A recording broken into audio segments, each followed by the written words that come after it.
a taxi driver, it's very expensive to have a license. Like, I think that the license costs like 200,000 euros. So that's the investment that you have to do, plus the car, just to be able to be a taxi driver.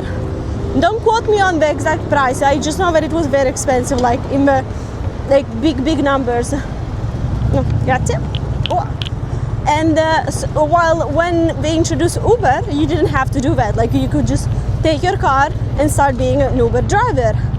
So the taxi drivers got very mad because they were like, this is not fair. Like, we paid all of this money, we did all of these to able to do this job, and now any random can just like be an Uber driver.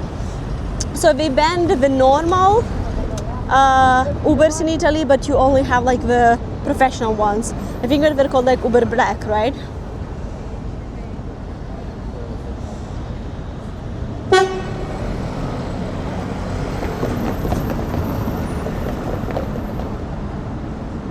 Gotcha. Yeah. Oh, there's another taxi. No, another.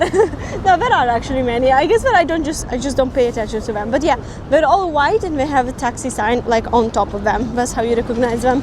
And normally they have like writings also on the sides, like the company of a taxi, the number to call and stuff like that. Yeah, they were very pissed. But and in this situation, honestly, I don't know what to think, because I do understand the taxi drivers. They're like they have a right to be pissed about it, because like it's just not fair for them. However, I think that like the Italian way of becoming a taxi driver is just stupid and expensive for nothing. I think that it should be more accessible, so that like if you want like a more professional service, you can get a taxi. If you want something more down to earth, you can get an Uber. But like it's weird. So like I think that the taxi drivers are 100% right, but like the system is wrong. That's what I'm trying to say. Hi Roxy, hello. Hi, good evening. We don't have Lyft in Italy, nope. I have used Uber in Italy a couple of times, and it's pretty nice, but it's expensive. Like, it's pretty much as expensive as the taxis, sometimes even more. I used it once specifically when I when I quit my old job. I had a lot of stuff in my old office, because like I had my own little room that I was sharing with another person, but it was pretty big, so we had like a lot of stuff there. And in order for me to go from home to work, I had to commute with the metro, and it was like such like a rush hour in the metro is just like not pretty. So like on one of the last days I was like, fuck it, I'm just gonna get an Uber so I can just have someone to drive all of the stuff home with me and not actually have to take everything with me in the metro. And I remember that I paid maybe 50 euros for that, which I found pricey, but it was worth it in the moment, you know, for the peace of mind. Hi Michael Wells. Oh yes, I am planning on becoming citizen of Italy literally this month. I hired a lawyer firm that is gonna handle all of that for me. Yes, literally now. Well, but it's a long process. It's not like something that happens in 2 minutes.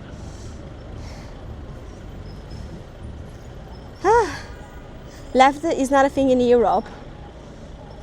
Lyft, you mean? Isn't it like maybe in the Netherlands? I'm not sure.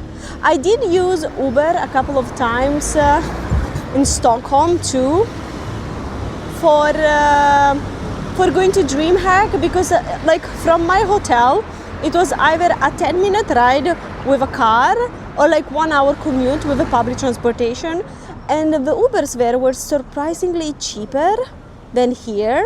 Like maybe it was 5 euros each ride, maybe 10, I don't know, like depending on the day. Like, so sometimes they were cheaper, sometimes they were pricier, depending on a bunch of factors.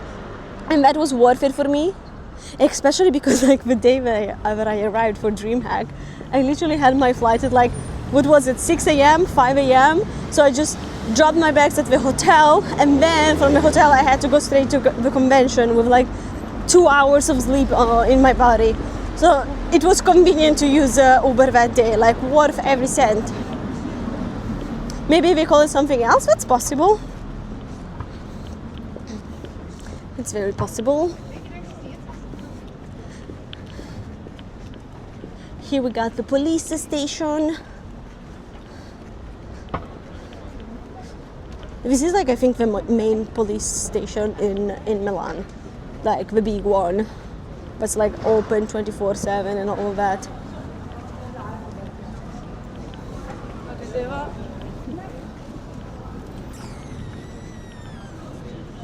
Okay, my watch just vibrated again. Wait, I want to see how many steps I did today. I think we are at 20,000. Yep, 20,269. That guy stole. Oh, which one? Sorry, didn't pay attention. Didn't look around.